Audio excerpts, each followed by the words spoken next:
Hello everyone, welcome to Samarth class. Friends, इस video में मैं आपके साथ शेयर करूंगी एमएड सेकंड सेमेस्टर की psychology practical file. MEd second semester में आपको साइकोलॉजी प्रैक्टिकल करने होते हैं, जिसमें 2 टेस्ट और 2 एक्सपेरिमेंट हैं। आज मैं आपके साथ शेयर कर रही हूँ एक्सपेरिमेंट जिसका नाम है सिमेंटिक डिफरेंशियल स्केल। इस फाइल को बनाते समय आपको थ्योरेटिकल एस्पेक्ट और प्रैक्टिकल एस्पेक्ट दोनों ही लिखने हैं। तो किस तरीके से ये फाइल बनेगी, तो सबसे पहले हम थ्योरेटिकल एस्पेक्ट लिखेंगे। इसमें सबसे पहला आपका रहेगा सिमेंटिक डिफरेंशियल स्केल। इसके बाद हम इसमें लिखेंगे meaning of semantic differential scale. तो यहाँ पे हमें लिखना है कि सिमेंटिक डिफरेंशियल स्केल है क्या।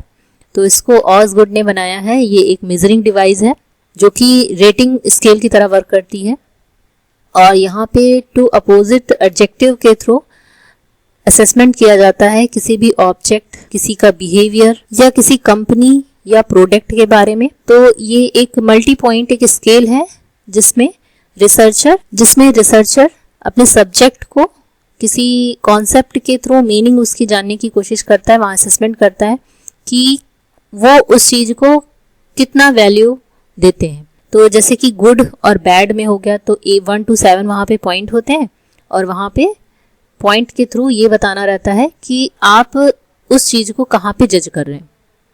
तो एक जजमेंट है, एक डिसीजन है। A semantic differential scale is a survey or questionnaire rating scale that asks people to rate the product, concept, company, brand and entire with in the frame of the multi-point rating option. These survey answering option on opposite adjective at each point. तो आप meaning में इसी चीज को आप लिखेंगे। इसके बाद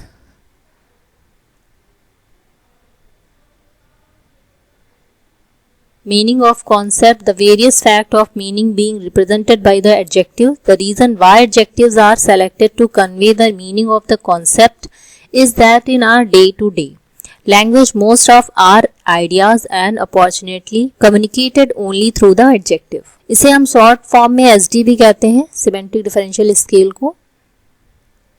तो यहाँ पे किसी भी कॉन्सेप्ट की मीनिंग को चेक किया जाता है, किसी भी मीनिंग का मीनिंग भी चेक किया जाता है, और उसके जो रिएक्शन है किसी भी कंटेंट को लेके उसको भी डिफाइन किया जाता है।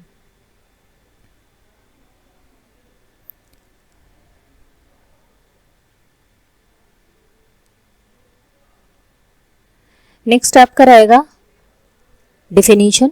तो आप डिफिनीशन की हेडिंग डालेंगे और यहाँ पे डिफिनीशन लिखेंगे। According to Kidder and Wrightsman and Cook 2005 के अकॉर्डिंग जो डिफिनीशन दी गई है, तो यहाँ पे ऑसगुड, श्योर एंड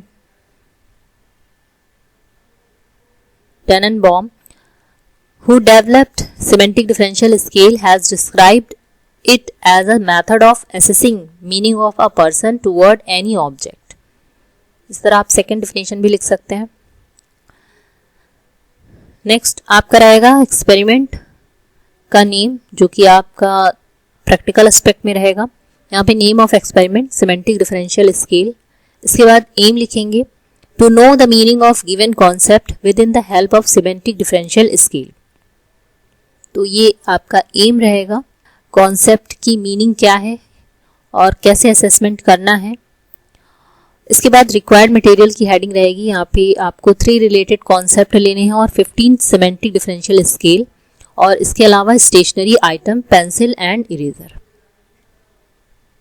इसके बाद आपका प्री प्रिपरेशन रहेगी। यहाँ पे आप इसको पॉइंट वाइज भी लिख सकते हैं। वेरिएबल एंड इट्स कंट्रोल, और इसमें आप इंडिपेंडेंट वेरिएबल क्या है, डिपेंडेंट वेरिएबल्स क्या हैं, और inventing variables, control and uncontrolled variables, इन सभी को आपको लिखना है। इसके बाद आपका age of subject, ability of subject, और सिलेक्शन आपने किसके अकॉर्डिंग लिया है, क्या क्या जो आपके कॉन्सेप्ट हैं वो क्या लिए हैं उनको लिखेंगे। इसके बाद selection of concept, atmosphere, proper light and air, inspiration of subject, uncontrolled variables, mental level of subject, attitude of subject toward experiment and response of student. And instruction में आप जो भी इंस्ट्रक्शन देंगे एक्सपेरिमेंट करते समय, तो यहाँ पे आपको वो चीज़ें भी बतानी है कि आप सब्जेक्ट को बताएंगे कि यहाँ ये एक रेटिंग स्केल है जिसमें बाईपोलर एडजेक्टिव के थ्रू 7 पॉइंट्स दिए हैं, 1 to 7 नंबर्स दिए हैं, और उसमें आप उस कॉन्सेप्ट को लेके जो मैंने एडजेक्टिव दे रखे हैं उसमें आप उस चीज़ को क्या पर जज करते हैं, उसको क्या वैल्यू देते हैं, तो वो आप इंस्ट्रक्शन में देंगे। इसके बाद आपका रहेगा एक्चुअल प्रोसीजर जिसमें आप सब्जेक्ट प्रोफाइल लिखेंगे। यहाँ पे सब्जेक्ट का name, age, educational qualification, physical and mental health. तो यहाँ पे 5 सब्जेक्ट्स रहेंगे तो उनकी सभी डिटेल लिखनी होगी। इसके बाद आपका रहेगा प्रोसेस, कैसे आपने स्टार्ट किया, तो प्रोसेस लिखेंगे। इसके बाद जब ये पूरा एक्सपेरिमेंट हो जाएगा, सब्जेक्ट अपनी रेटिंग कर चुके होंगे, तो वो हम जो आपके सिमेंटिक डिफरेंशियल स्केल जो थी उनको हम सबमिट कर लेंगे और फिर उससे रिलेटेड टेबल बनाएंगे। तो यहाँ पे 3 कॉन्सेप्ट लिए गए थे, तो 3 टेबल बनेगी for student, for university and for examination. तो यहाँ पे 5 सब्जेक्ट थे A, B, C, D, E, और इन्होंने हर एक पॉइंट के लिए क्या क्या रेटिंग दी है उन सबको यहाँ पे आप नोट करते जाएंगे और इसके बाद इसका मीन निकाल लेंगे। हर सब्जेक्ट का अलग अलग मीन निकलेगा, A का, B, C, D, E। तो इस तरीके से ये टेबल बनेगी। इसी तरह एग्जामिनेशन के लिए भी आपको सेम स्कोर लिख के इसकी भी मीन निकाल लेनी है। इसके बाद आपका रहेगा एक टेबल जिसमें स्टूडेंट, यूनिवर्सिटी और एग्जामिनेशन तीनों के लिए ही जो एवरेज जो आया है उस कॉन्सेप्ट से रिलेटेड मीन उन सबको लिखेंगे जो एवरेज है।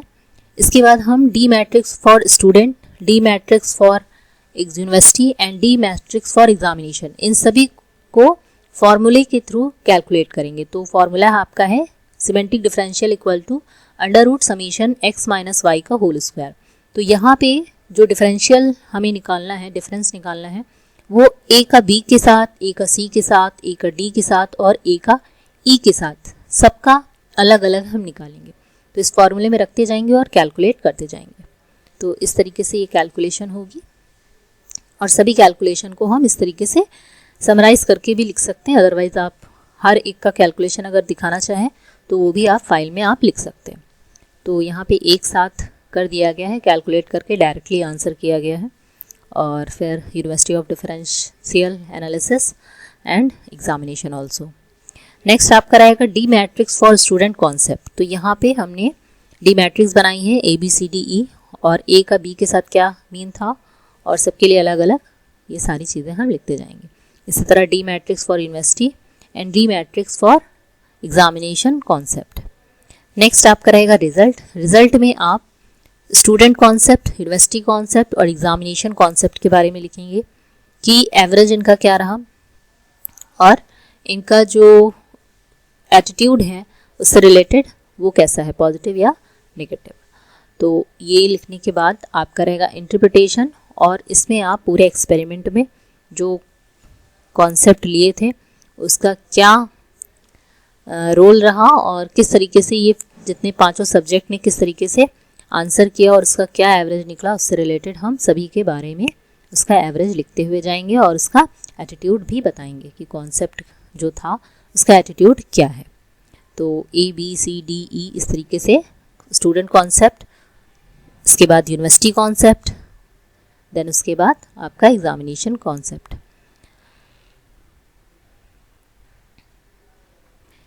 तो सभी की डिटेल आपको ऐसे लिखनी है हेडिंग वाइज। और इसके बाद आपका रहेगा the difference of the meaning of university concept for the different subject. तो इसमें भी आपको एग्जामिनेशन कॉन्सेप्ट में क्या क्या चीज़ें थी उनको भी बताना है, कैसा रिस्पॉन्स रहा और कैसे ये सभी जो सब्जेक्ट थे वो कैसे इस चीज़ को जज कर रहे हैं। देन उसके बाद आप यहाँ पे पूरी डिटेल यहाँ पे लिखेंगे। फिर आपका रहेगा conclusion. By the research and this participant in experiment, we realize that it is a good technique to know the meaning of the concept or thing. It also indicates their attitude towards them and how far his meaning related to the concept. तो ये conclusion में आप लिखेंगे इसके बाद educational implication, कि educational implication क्या है चिल्ड्रन के लिए और किस तरीके से ये वर्क कर रहा है। नेक्स्ट आपका रहेगा रेफरेंस, और रेफरेंस में आप यहाँ पे जिस भी बुक से आपने इस प्रैक्टिकल को लिखा है, तो ये Singh AK 2006 research methodology in education psychology and sociology, इसी तरह श्री जितेंद्र प्रेस न्यू दिल्ली, तो ये रेफरेंस था। तो इस तरीके से ये एक्सपेरिमेंट कंप्लीट हो जाता है। आई होप आपको समझ में आया होगा किस तरीके से ये फाइल बनेगी। वीडियो पसंद आए तो इसे लाइक शेयर और चैनल को सब्सक्राइब करना बिल्कुल भी मत भूलिएगा। थैंक यू सो मच, मिलते हैं नेक्स्ट वीडियो में।